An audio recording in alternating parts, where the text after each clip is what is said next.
This is We the Sales Engineers Podcast, show 114. Welcome to We the SEs Podcast, the show for sales engineers by sales engineers with your host, Ramsey Majaba. What's going on, everybody? Welcome back to the show. This is show 114.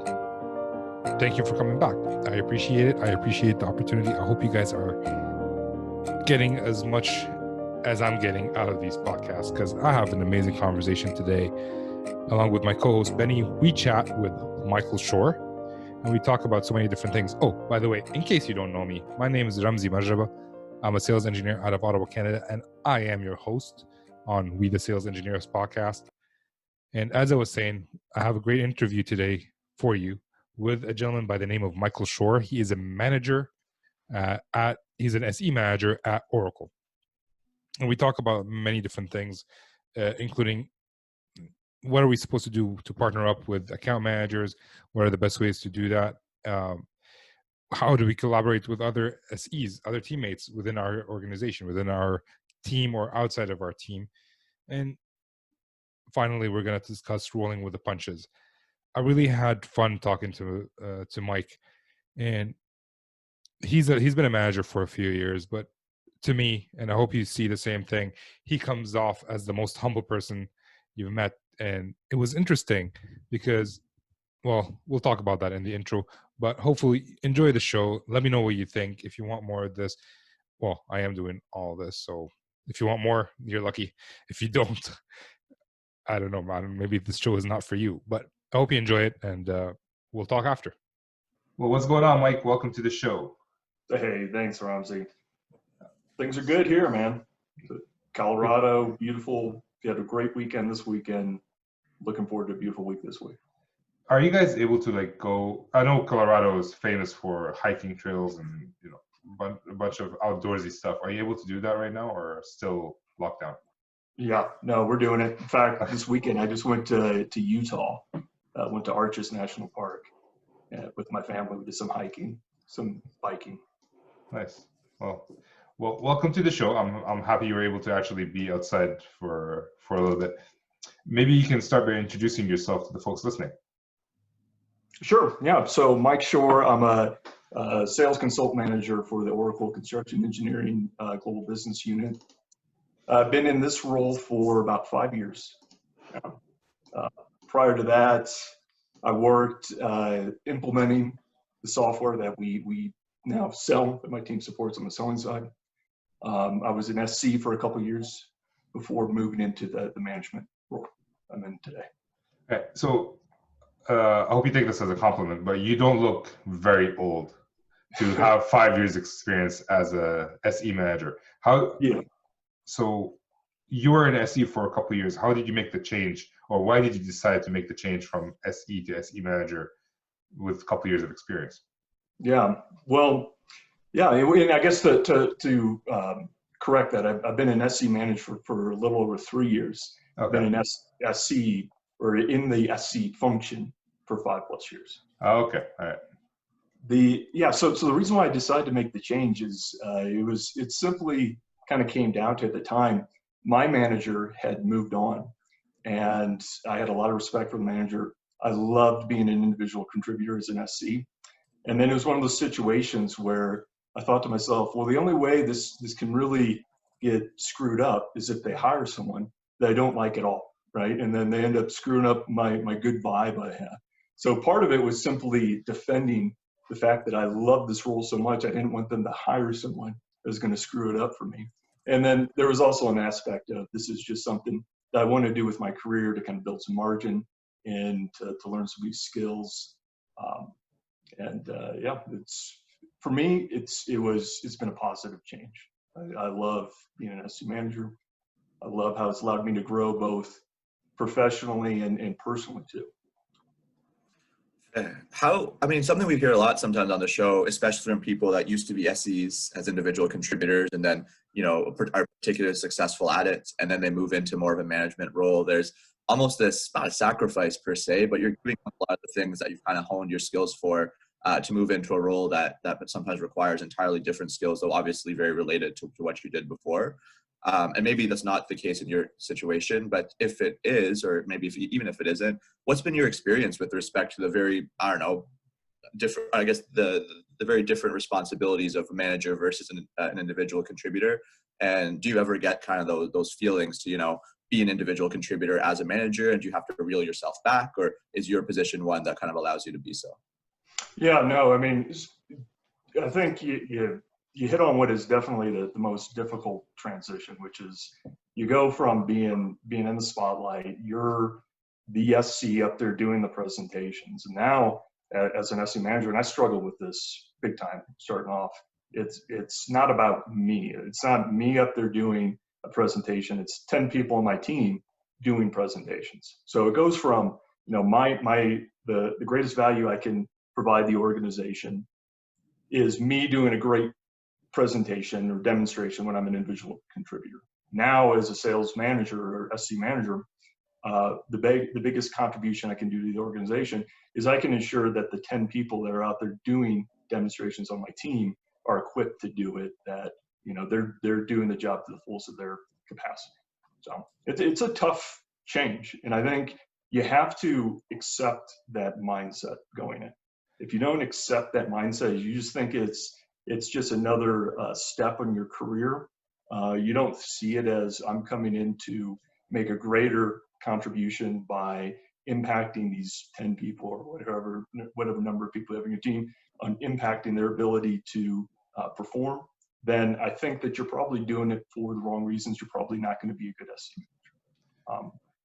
One of the things that kind of helped accelerate that for me was really two things. One is I read the book Multipliers. So book Multipliers is phenomenal. It's all about this concept that you are now in the manager role, you have this multiplier effect and how you can impact the organization. But it's all about taking the spotlight away from you onto them. The second thing is I just had a great mentor. It's one of the things that's kind of built into the organization that I work for. So the managers do a great job of focusing on the people that we are managing and getting the best out of them as compared to focusing on ourselves. So I do have a question about that. Like, you said you read a book Multipliers, and you talked to your the mentor. Is this something that you struggled with in order to find out that you needed to talk to them about it or read a book like Multipliers? Like, how did you know you have to reach out and read the book Multipliers or understand or talk to a mentor about the role? Right. So I've read Multipliers leading into taking the position. I kind of had that mindset going in.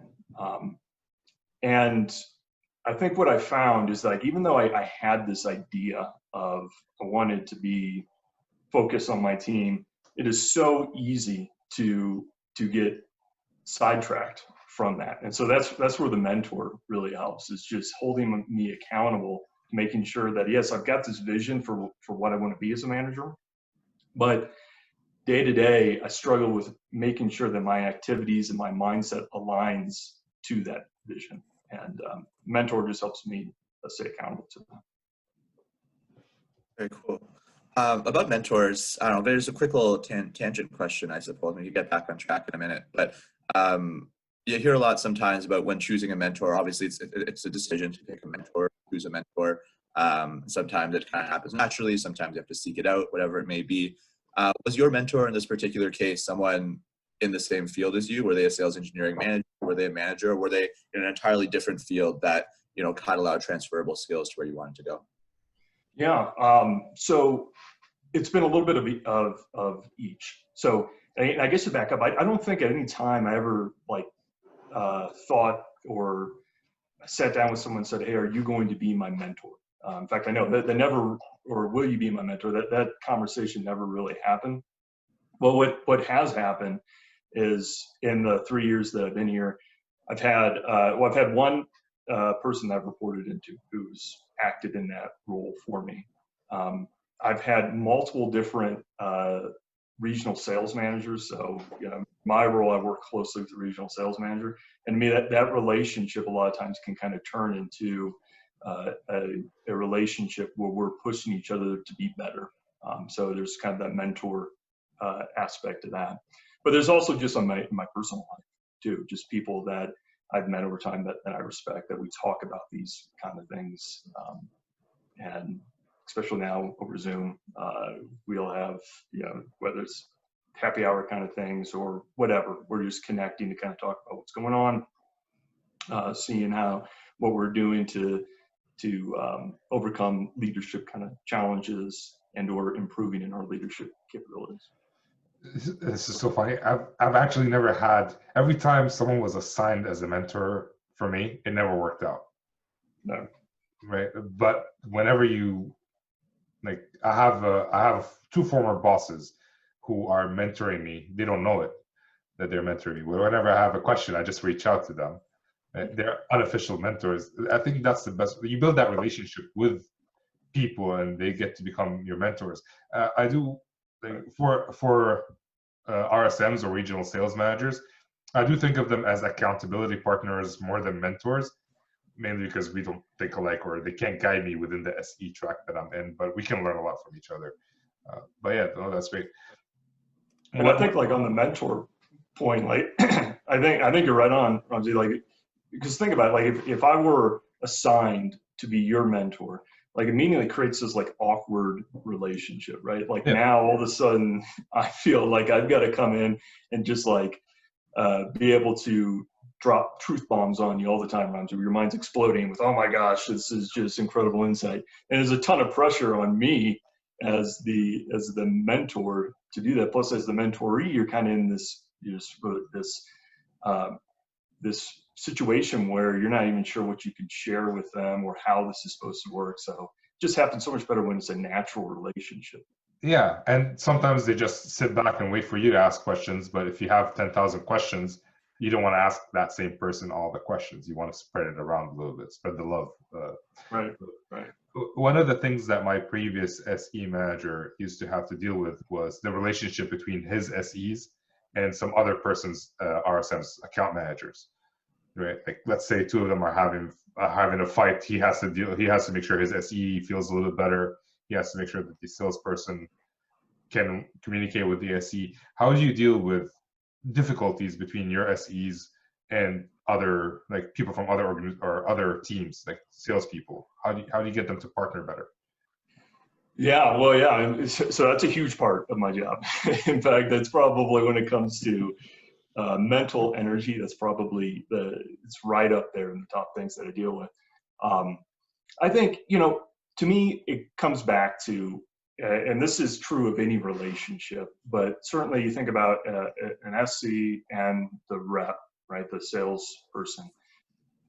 There's got to be trust in there. You got to build relationship. You got to build trust. So it starts there. Once you've established that, then you can start having those difficult conversations. You can start to challenge one another, and then that happens, and then you have like this friction that occurs naturally because you're both good at what you do, and you have high expectations for one another. But you're going to eventually figure it out on your own once you've developed that trust with each other. It's just going to be a natural space where you can challenge each other, and then you guys get over it, and then you move on.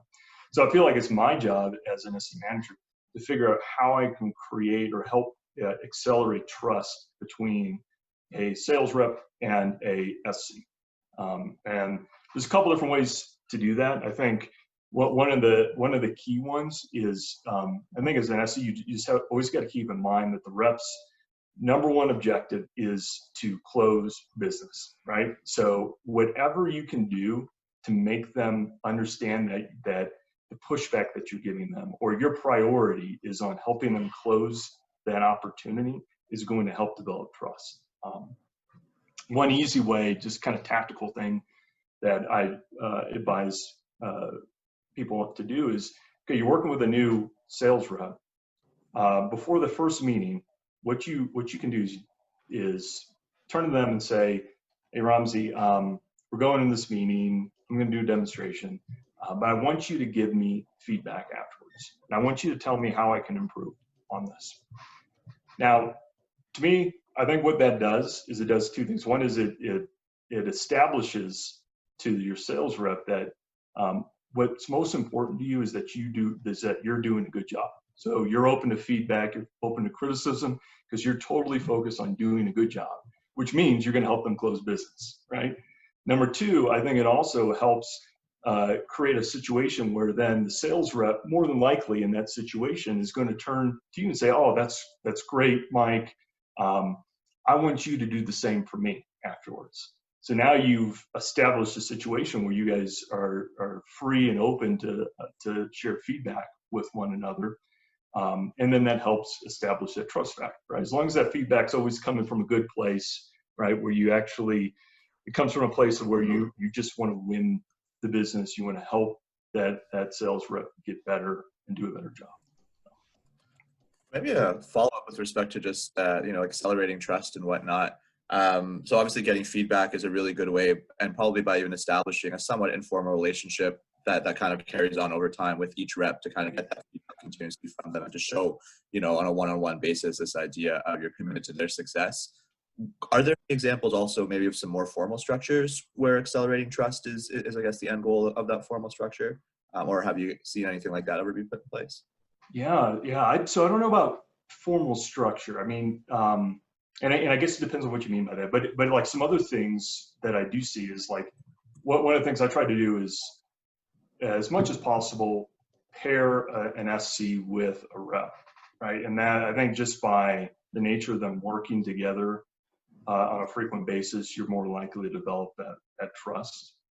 I do think there's also an aspect of anytime you're out there willing to share information. So if you have like a formalized structure where you can share what you know as an SC out to others, I think that helps establish trust as well, because then it makes people see that you're really interested in making the organization or helping others perform better. It's not just about you, right, in your career and you doing really good. So anything you do around just, I think, frequency of contact is just a huge one. So that means working with the same rep quite often, or finding ways to meet with someone just one-on-one. And then second, it's just finding ways to share information. Yeah.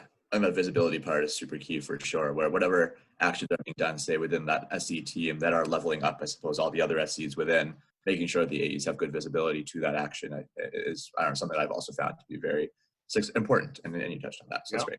Yeah, right. I do have a note about asking for feedback before the meeting. I've continuously made the mistake, and I just realized that it is a mistake of not saying before the meeting, hey, I'm going to ask you for feedback, and just asking for feedback after the meeting. And I'm sure many of us do the same thing. And just asking for feedback after the meeting, that means during the meeting, I wasn't thinking about giving that my sales guy feedback, and he wasn't, or she wasn't thinking about giving me feedback. Right. Which means we come to the end of the meeting and there is no feedback. How do you think I did? Oh, great. Yeah. I think you did great. I can't think of anything. Whereas if you prepare them ahead of time, first off, that means they're not on their email sending emails in the middle of a call. And secondly, that means they're thinking about giving you feedback. So that's a great point of just letting them know, setting expectations, I guess, before the meeting, that you're going to ask them for feedback. That's a great tip, Mike. And in terms of building trust, if you do your job well, you end up building trust, right? Like if you do what you say you're going to do, if you don't lose deals, you end up building trust, right? So there's another aspect of it, just from a simple, basic concept. Right. Well, yeah. So I agree with you, Ramsey, 100%. And it's like you hold yourself to high expectations, you follow through on that, you're going to develop trust. And I think that's how most SCs view it. And like I said, I think it's right on. I do think that you if you want to take your SC game to the next level, you got to think about, especially if you work with lots of different reps. Yep. And that's probably a qualifier. You got to think about, okay, how can I accelerate it, right? Like, how can I accelerate it instead of just, I'm going to do really good at my job, but that rep might not realize that until 2-3 months from now, right? And so what do we lose in that 2-3 months? Yeah. That's great. So you said you pair SEs, but I'm like pair SEs with salespeople. Is it one-to-one or is it one-to-many? How does it work? Yeah, so I've got 10 SEs on my team, and we support a region of about 14 sales reps. Okay, so So one a quarter or something like that. yeah, exactly. Yeah. Okay, so who does what? Like when sometimes I used to have this issue where the sales guy would ask me to jump on pricing calls with product management. He would ask me to do things where I thought it was not part of my job, and I hate people who say that's not part of my job, by the way. So I'd have to do it, right? But I also felt like it took away from things that were part of my job. How do you classify which part is an SE job? Like who does what in the end between the salesperson Right. and the SE?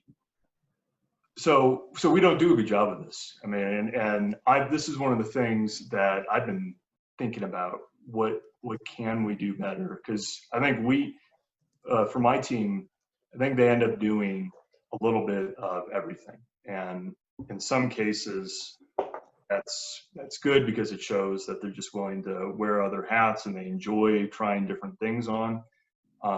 In some cases, it's bad because it kind of sets this tone in the relationship, especially with the sales rep, of like we're willing to do a whole lot without a lot of investment from you on the other side. So I think the answer to the question, Ramsey, is just setting those expectations.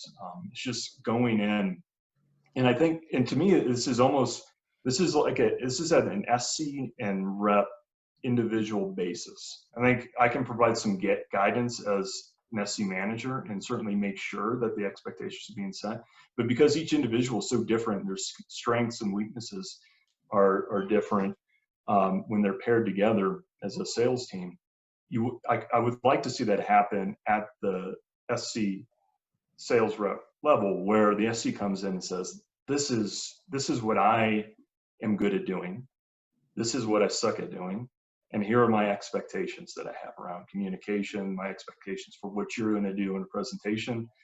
Sales rep does the same thing, right? And through that, you have like this list and you get this understanding of, hey, I'm really good at this aspect of it. This is what I'm going to focus on. You're really good at this aspect. This is what you're going to focus on. And we're both going to agree to communicate via this method on this basis when these sort of things pop up. Yeah, and it's continuous communication. It's not a one-time meeting where I list all the things that I can do and he or she lists all the things that she can do, and we're done, because people tend to forget, right? Exactly, yeah. and you learn more about yourself too, right? Yeah. Over time. So the way I worked it out was, if I had something that was a better investment of my time, I was paired one-to-one, so I didn't have other salespeople vying for my time. So if there was something that was a better investment of my time, I would tell that salesperson, like, hey, I could either jump on that call with you, or I can work on this demo that you've been asking me to do for 5 weeks now. Which do you prefer? And it always ends up being whichever is more important for him. Well, yeah, like I know this demo is important, but also I don't understand the pricing and I need you to be able to explain it to me after the call. So, all right, fine. I guess I'm jumping on the call with you. Caveat, he was new-ish, right? So he didn't understand all the part numbers and pricing. We had to do meetings afterwards. So that made him make a decision. But in the end, like, hey, if I have to delay this demo, it's because he asked me to prioritize this first. Is that something that you've learned to do over time? It's something, yeah, like I felt like I had to do it. The thing that I hated the most was everything is a priority, right, for salespeople. So I end up writing all the things, all the tasks that I had to do on the board. Like, this is the opportunity I'm working on. I have to do a POC. This is the opportunity I'm working on. I have to do a demo. We're doing a discovery here, etc. And then I ask him, which one's the priority? He's like, all of them. All right, which was the number one priority? All right, this one's the number one priority. All right, so do you want me to focus on that?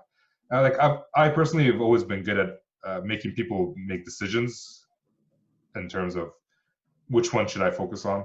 Like I was in support and I had like 10 billion cases, and my manager keeps adding cases. I'm like, all right, I have these. Which one's the best one you want me to work on? And then he'd take away some cases from me because he sees I'm overworked. So I guess it's something I learned from support more than sales engineering. Right.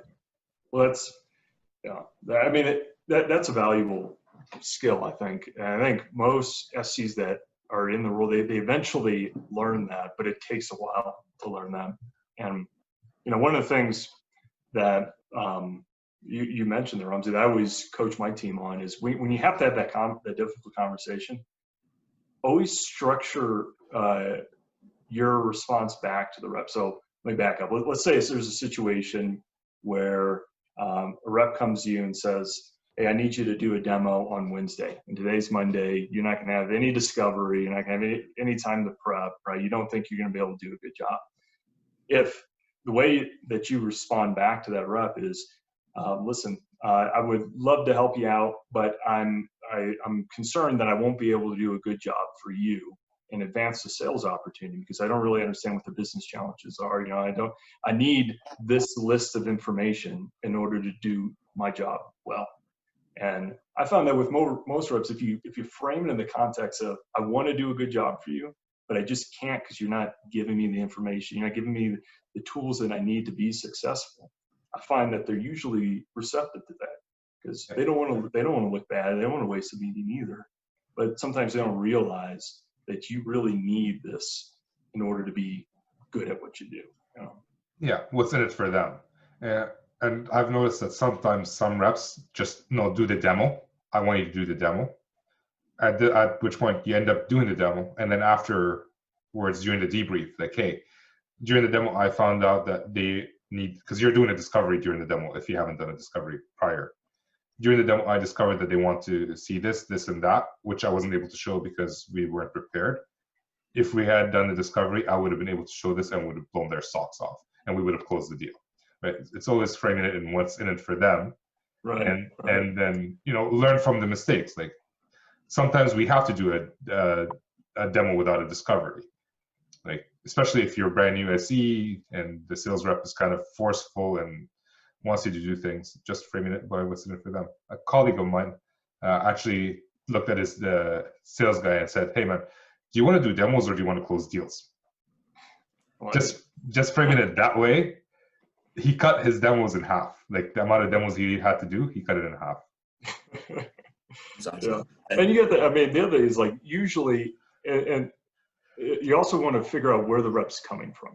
So, because in a lot of cases, it's like, hey, I just want to, they want to create momentum on a deal. So it's just all about having a touch point with the prospect that's valuable and meaningful. And so sometimes if you can't do a demo because you don't have the information, you can kind of work with them to figure out, okay, how can I satisfy what you're looking for here without actually having to jump in the product and show something blindly because I don't know what it is that the customer's really looking for.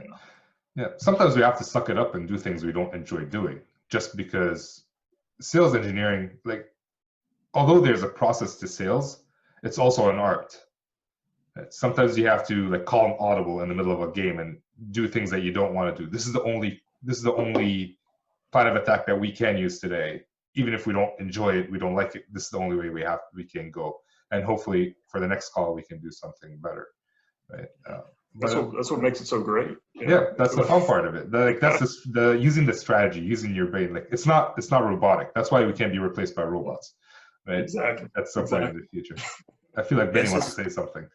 Yeah, really quickly. I suppose what it seems to come down to in one way or another, and I guess it seems to be something that you have to set expectation with your respective sales reps is kind of something you said there, Mike, which is the idea of the balance of investment and time that you're putting towards what they need from you, and then also vice versa, right? So I don't think there's maybe a ubiquitous understanding of the importance of that balance of investment and time because, the be-all end-all seems to be closing the deal, and sure, the account rep is on the front lines to do that. And so it might seem natural, for an SE in some cases to maybe bend over backwards to do whatever an AE needs in the way that an AE will, make it so. But for that relationship to be as effective as possible, there really needs to be a shared balance and investment where the AE is, spending the time giving a proper discovery or allowing the SE rather to have a proper discovery with either the prospect or at least like amongst each other to be able to deliver that, killer demo or killer presentation. So I don't know. I personally like that.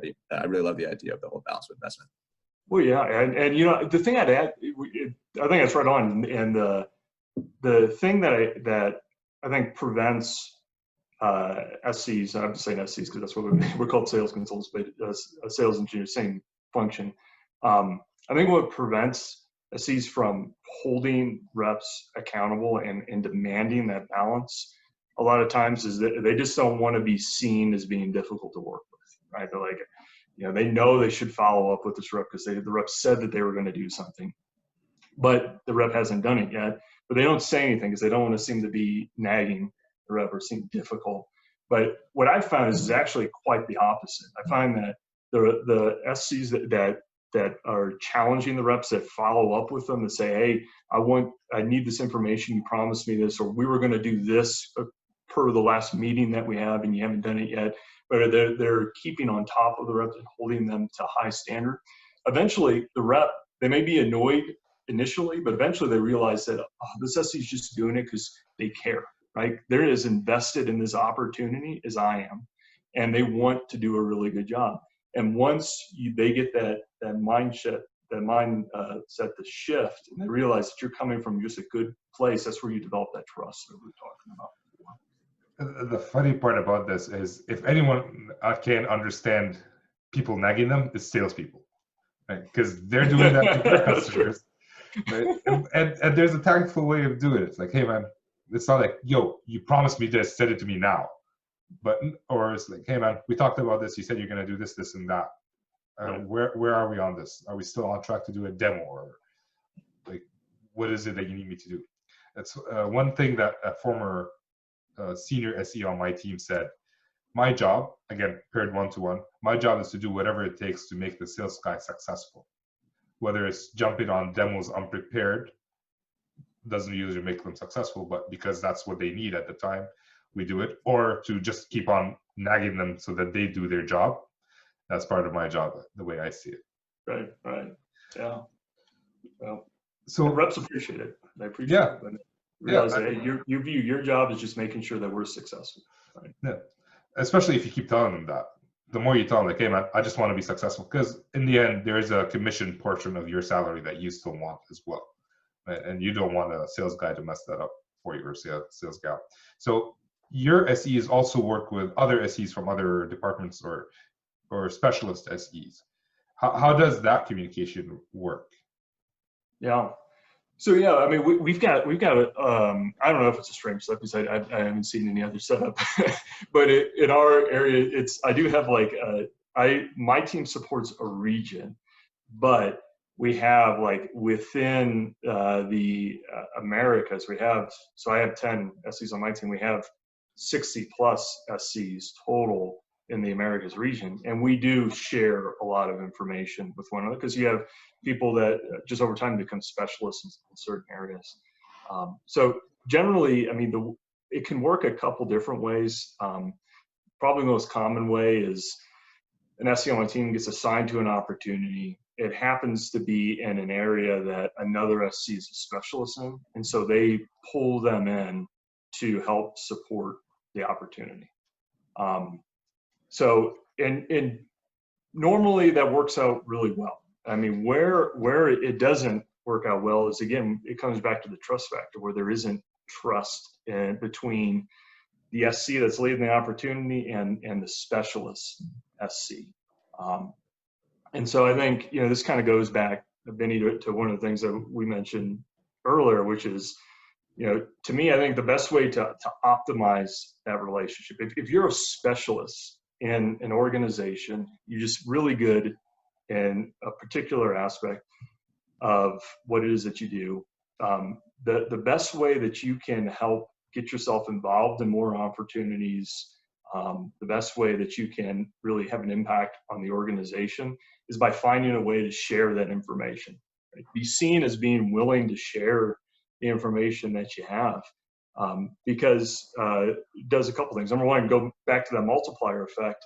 If you are out there making other people better at their job, and they're now able to do to a good capacity, which you were having to do all by yourself before, you are having a major impact on your organization, right? There's a huge benefit to that.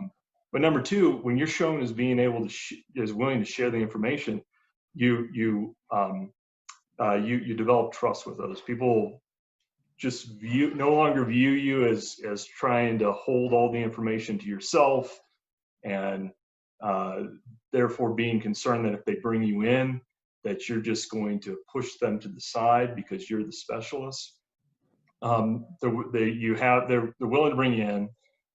Plus, I guess a third aspect of it is you're marketing yourself. Like some people, especially in an organization as big as our organization, sometimes you can be a specialist and you've been doing it really well for 5 years, 10 years, but there's still going to be people out there that just aren't aware that you're really good in that area or that particular area is important to a sales cycle for whatever reason. So share the information.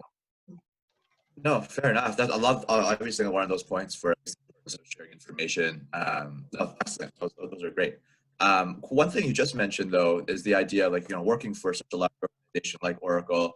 I don't know, what's it like, I suppose, to do so in the sense that, maybe it could be easy to feel like you're just a cog in this giant machine where, like, yeah, you could perhaps be a specialist in your area, but there's also, I don't know how many people actually work at Oracle as SEs, but let's say there's 100 other specialists, in each of their own respective areas. So I don't know, is there a dynamic about that, or is it very like business unit focused where maybe you don't really feel that competition amongst your peers there?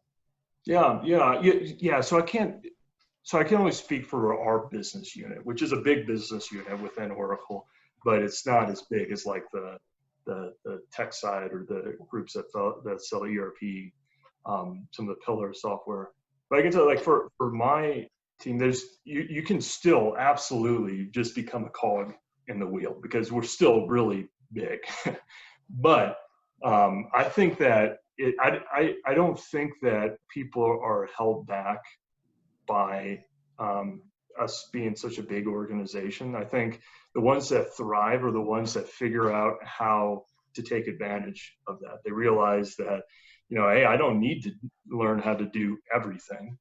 I can get really good at certain aspects and find out who's really good at other aspects and have them complement me, and then us together can make a really good team. So, I mean, that's why if you're working in a big organization, one of the most important things you can do, or in my opinion, you really have to do to be really effective is the network. I mean, get to know your peers, get to know what they're good at, get to find out how you can bring them into opportunities, develop a relationship and trust.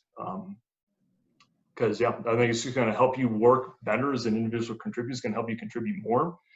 Plus, because we're such a big organization, we have lots of opportunities for you to be able to make a contribution.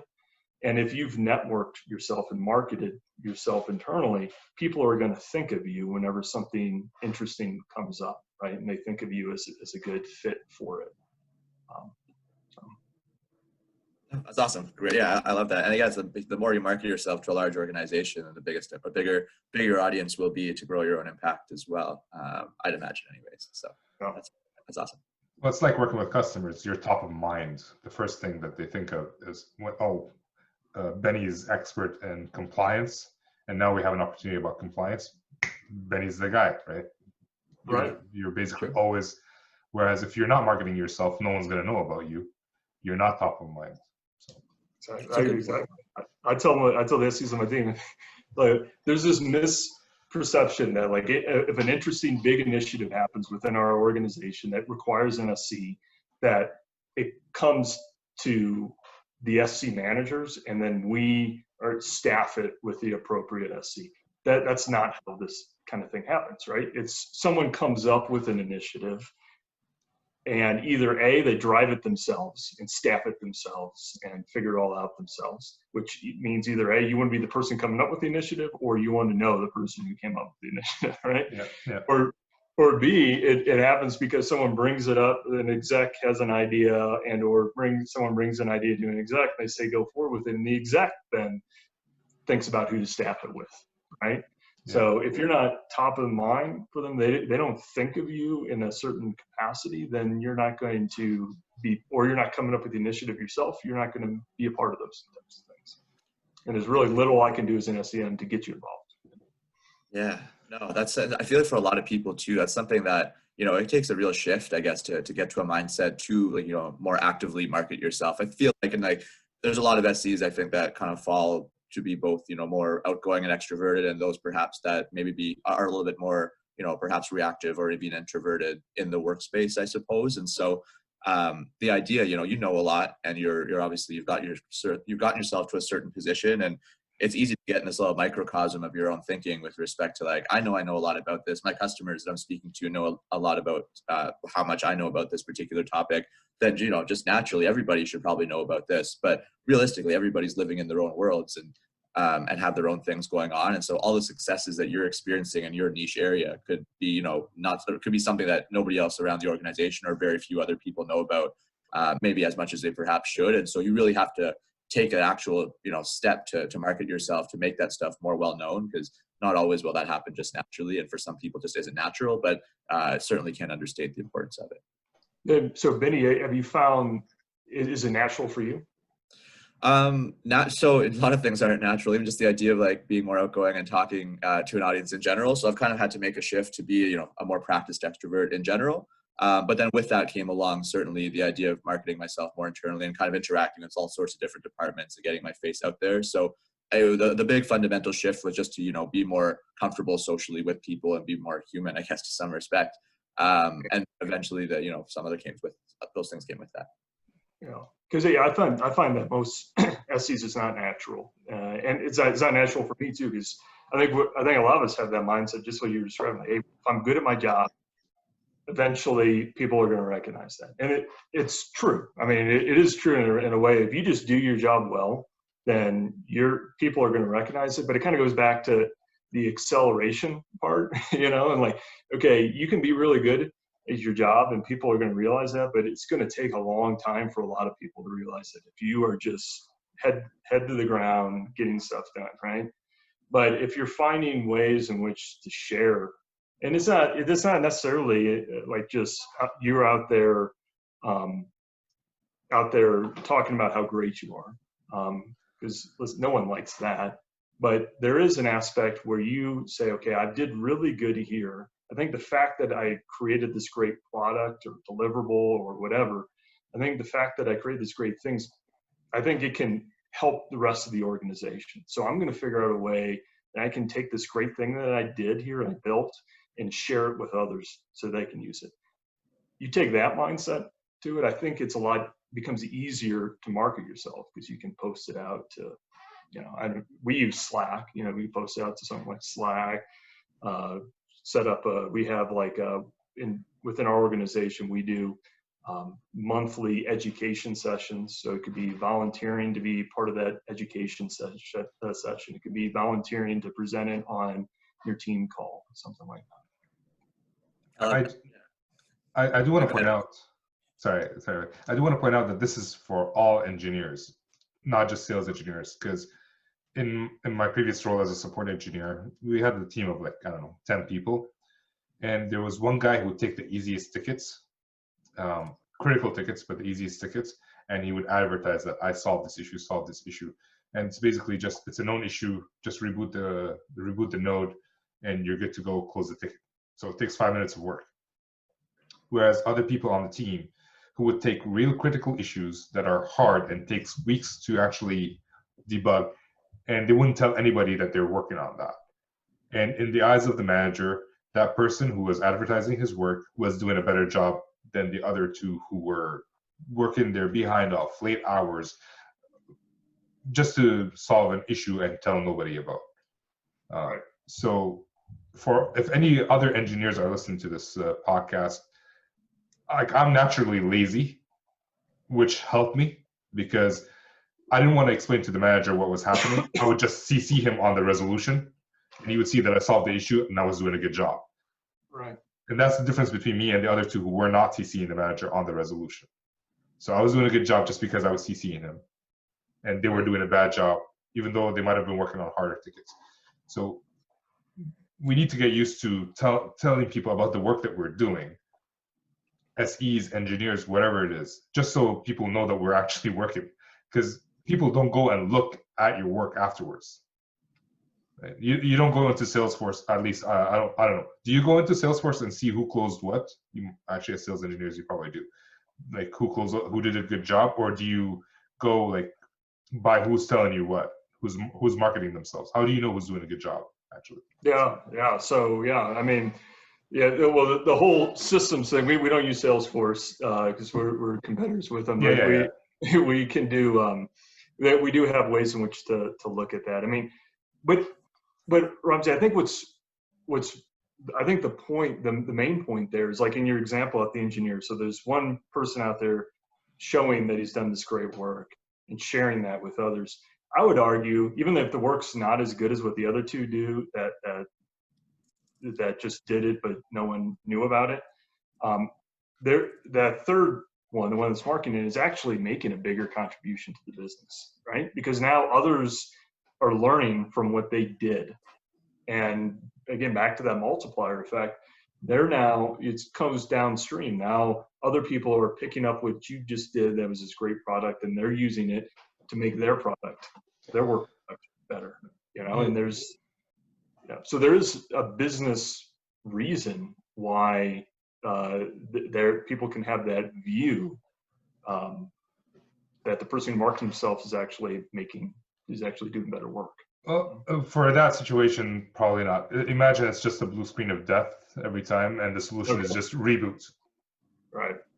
That's the kind of work I was talking about. So for that situation, no. But others, yes. I like if someone's getting a benefit out of it, sure.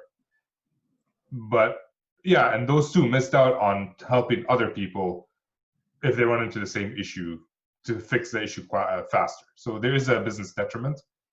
But in the end, like they all three of them didn't help the business, but all three of them did their job. Just some did it better, and some marketed better. That's pretty much it.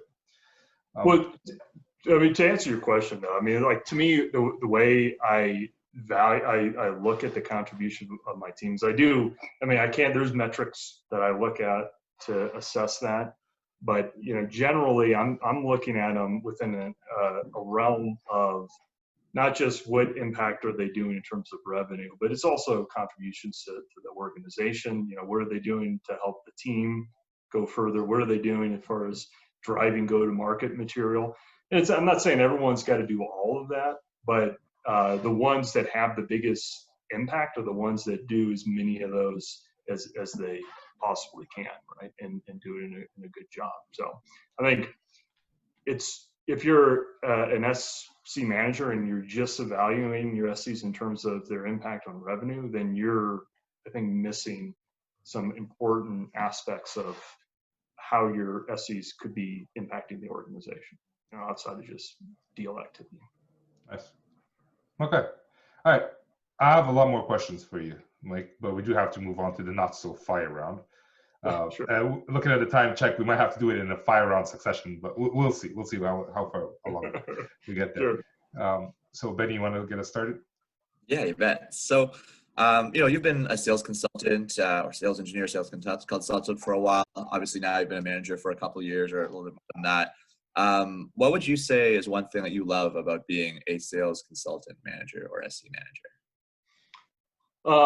I love that I think I'm doing a good job at it. I think like most people, I enjoy doing things that I'm good at, and I feel like I'm good at this. And I think the reason why I'm good at this, and by that, I mean, I don't want to come across as too arrogant here, but because it's happened over time. I think the reason why I feel like I'm good at this is because I have learned that it's about relationships with the SCs. The way in which I can do my job really well is developing good relationships with them, helping them do their job well, making sure that they're having an impact on the organization. So kind of a lame answer, I suppose, but the reason why I enjoy what I do is because I think I'm good at it. So, are you good at it because do you enjoy it because you're good at it, or are you good at it because you enjoy it and it pushes you to actually learn better or learn more? Yeah, I think I'm good at it because I think the reason why I enjoy it is because I'm good at it. I think the reason why I'm good at it it just kind of fits my natural tendencies of things I enjoy. Like I enjoy learning stuff. I enjoy talking to people and creating relationships. So I think, the fact that I naturally enjoy a lot of the things that make you good at this job makes me good. And then because I'm good, I enjoy it. Yeah, I don't think that sounded arrogant at all from where I'm sitting. It sounds like you actually enjoy it. So there you go. And enjoy it because you like helping people, it seems, too, or help Yeah. people, which is super selfless. So that's great. So what is the question number 2? What is the one thing you would change about your job? Yeah, man. I think that I think that I wish there was ways in which I could make more deeper connections, right? And this might be just relative to my circumstance, maybe the virtual world that we're in now. Like to me, I pine. I've never been in this situation, by the way. I pine to be able to like be in an office with a group of people that like I can create really good relationship with, where in my situation, it's virtual. And so we still develop relationship, but it's not, I feel like, as deep as if we were in like an office setting going to happy hour every Thursday afterwards. Yeah, and so as sales engineer, like you're field engineers, right? You're not inside. So I find that very difficult, mainly because even if we do have an office, we're never all there at the same time, right? So I don't know if I'm just saying that so maybe you can feel better that even if you were in an office, it's practically impossible. Yeah. And listen, I mean, and there's actually, I think one of the things about this whole situation, this COVID situation, is we're learning that hey, we could always have done that. Like we always could have done happy hour over Zoom. Yeah. We're just now starting to do it. Yeah. We could have done that before. So we're just learning to, maybe by using technology better, I can get there. Yeah, hopefully. All right, question number 3 for Benny.